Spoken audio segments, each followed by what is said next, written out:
میں نے عائشہ کو پہلی بار اپنی کزن کی شادی میں دیکھا تھا۔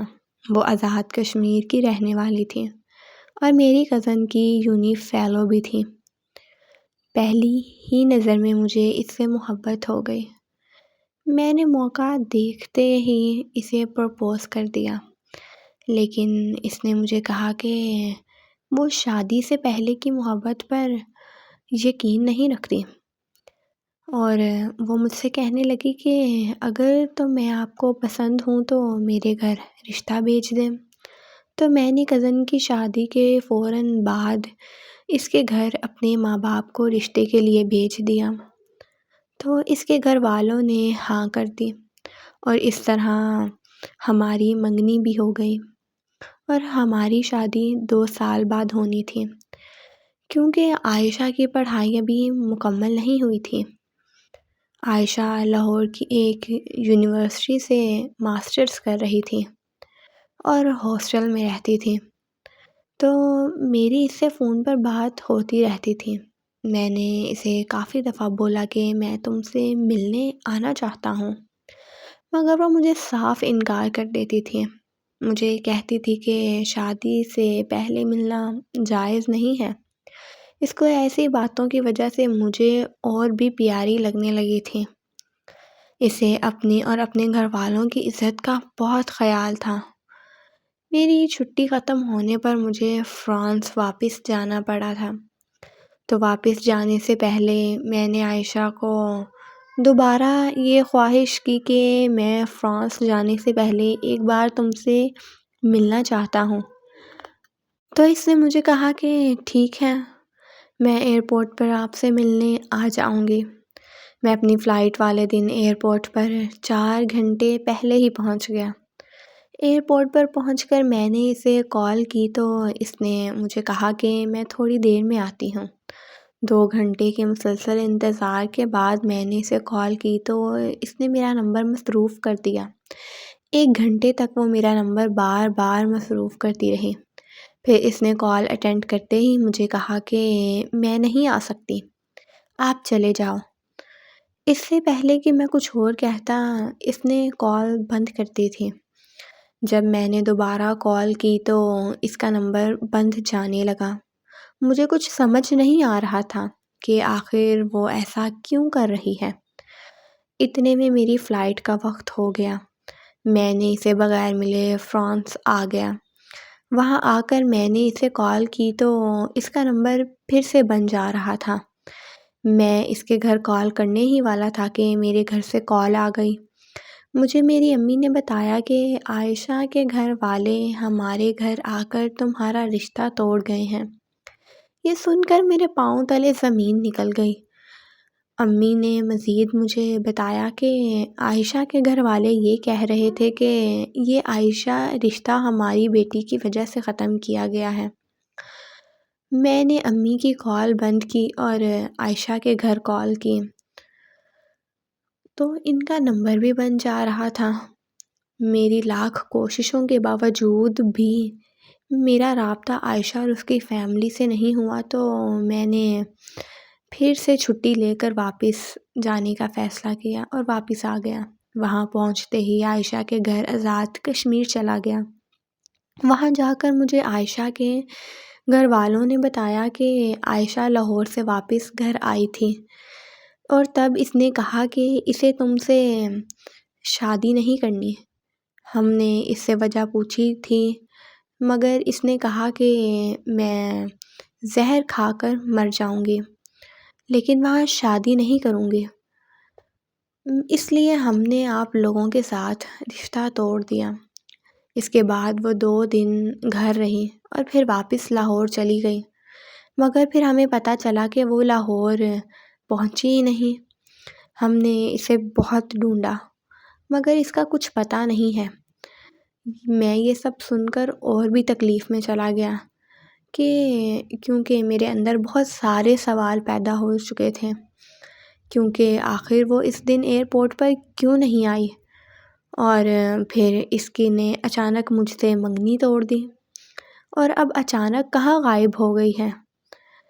میں اپنے انہی سوالوں کے جواب جاننے کے لیے اپنی کزن سے ملنے لاہور چلا گیا، جو اس کی بیسٹ فرینڈ ہوا کرتی تھی اور عائشہ کی یونیورسٹی فیلو بھی رہ چکی تھی۔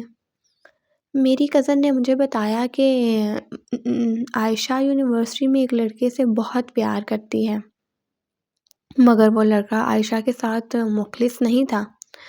میں نے یہ بات عائشہ کو سمجھائی کہ وہ لڑکا تم سے پیار نہیں کرتا، مگر وہ اس بات کو سمجھنے تک اپنا سب کچھ گوا بیٹھی تھی۔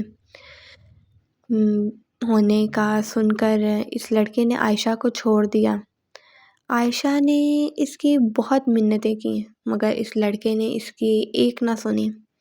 عائشہ بہت عرصے تک ڈپریشن میں رہی اور پھر میری شادی پر اسے تم مل گئے۔ عائشہ خوش نہیں تھی، لیکن کیونکہ وہ خود کو کسی مرد کے قابل نہیں سمجھتی تھی تو وہ تمہیں یہ سب بتانا چاہتی تھی، مگر میں نے ہی اسے منع کر دیا تھا، کیونکہ میں یہ چاہتی تھی کہ کیونکہ وہ اپنے کل کو بھول کر آج میں جینا سیکھ لیں۔ اپنی کزن سے عائشہ کے بارے میں یہ سن کر مجھے بہت دکھ ہوا، مگر افسوس اس بات کا تھا کہ میری کزن کو بھی نہیں پتہ تھا کہ تب عائشہ نے ایسا کیوں کیا اور وہ کہاں ہے۔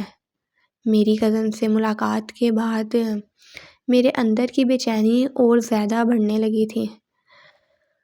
میں نے اپنے گھر آیا تو پتہ چلا کہ لوگ طرح طرح کی باتیں کر رہے ہیں۔ سب نے مان لیا تھا کہ عائشہ کسی لڑکے کے ساتھ بھاگ گئی ہے، مگر میرا دل یہ ماننے کو تیار نہیں تھا، کیونکہ وہ ہمیشہ اپنی فیملی کی عزت کو لے کر بہت زیادہ فکر مند رہتی تھی۔ آخر ایسا کیوں ہو گیا؟ اس نے کسی کی عزت کا سوچا ہی نہیں۔ میں نے اس کے ساتھ ایک وقت گزارا تھا تو مجھے کبھی نہیں لگا تھا کہ وہ مجھے پسند کرتی ہے، بلکہ مجھے پورا یقین تھا کہ وہ مجھ سے پیار کرتی ہے۔ میں نے یہ سب سوچ سوچ کر پاگل ہوتا جا رہا تھا۔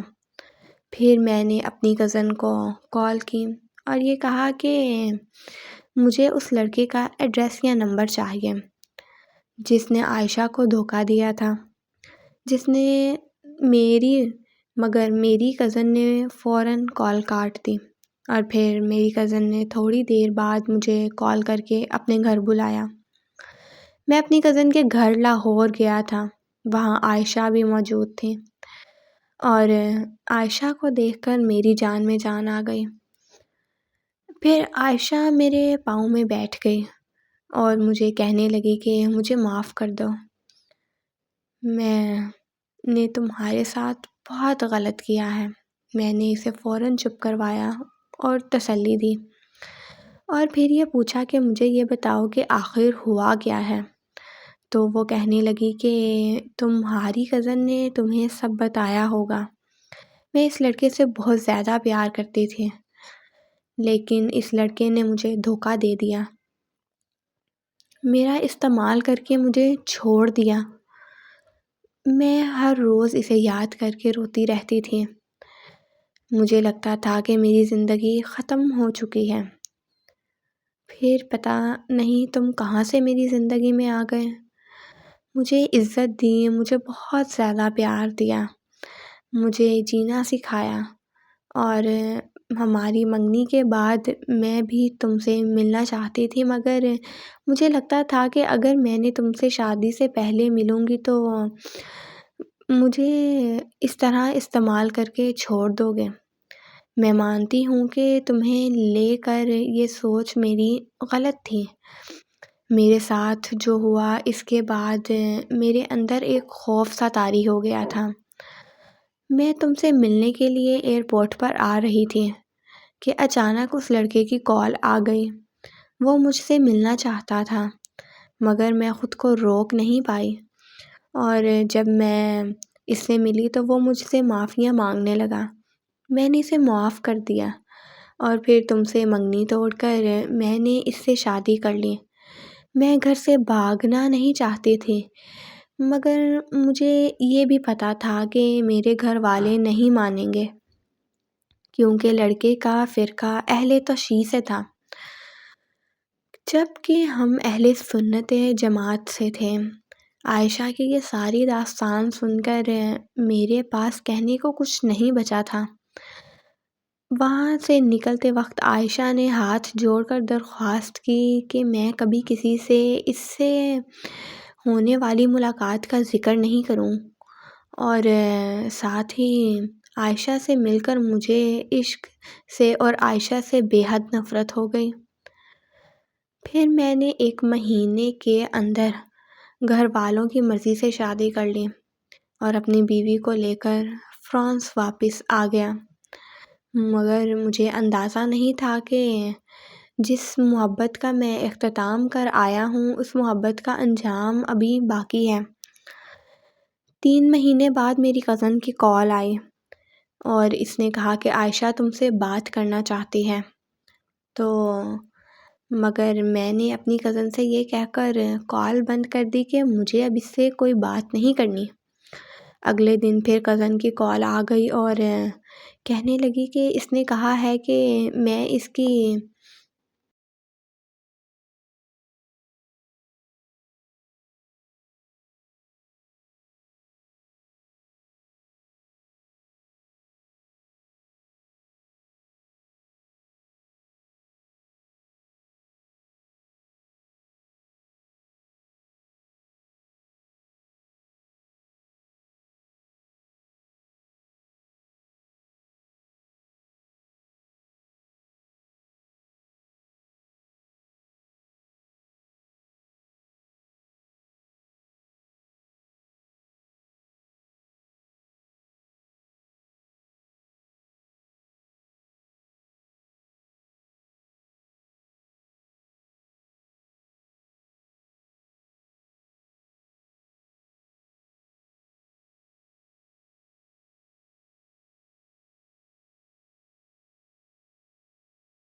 تمہارا استعمال نہیں کرنا چاہتے تھے، کیونکہ وہ جانتی تھی کہ اس کی موت کا صدمہ برداشت نہیں کر پاؤ گے۔ عائشہ کو کینسر ابورشن ٹھیک نہ ہونے کی وجہ سے ہوا تھا، اور ابورشن کے بارے میں کسی کو پتہ نہ چلے وہ سب کچھ چھوڑ کر میرے گھر آ کر رہنے لگی، اور تم سے عائشہ نے سچ اس وجہ سے چھپایا کہ تمہاری زندگی خراب نہ ہو، اور وہ اس بات پر بہت روئی کہ تم اسے آخرت میں بھی نہیں مل سکو گے، کیونکہ وہ خود کو دوزخ کا حقدار سمجھتی ہے۔ اور میری کزن نے مجھے یہ بتایا کہ میں تمہیں یہ سب بتانا چاہتی تھی، مگر اس نے کہا تھا کہ وہ جس دن تم نے کسی کو کچھ بتایا کہ اسی دن میں تمہارا گھر چھوڑ کر چلی جاؤں گی۔ لیکن اب وہ ہسپتال میں اپنی زندگی کی آخری سانسیں لے رہی تھی کہ اب اس کے گھر واپس آنے کی بھی امید ختم ہو گئی تھی۔ اس لیے میں نے آج سب کو سچ بتا دیا۔ تمہیں اس لیے بتا رہی ہوں کہ وہ تمہارا نام بار بار لے رہی تھی۔ ہو سکے تو اس کے جانے سے پہلے اس سے آ کر ایک بار مل لو۔ اس لیے میں فوراً پاکستان کے لیے نکل پڑا تھا، مگر کہ افسوس میں اس کا آخری دیدار نہیں کر سکا، کیونکہ میرے پہنچنے سے پہلے ہی اسے دفنا دیا گیا۔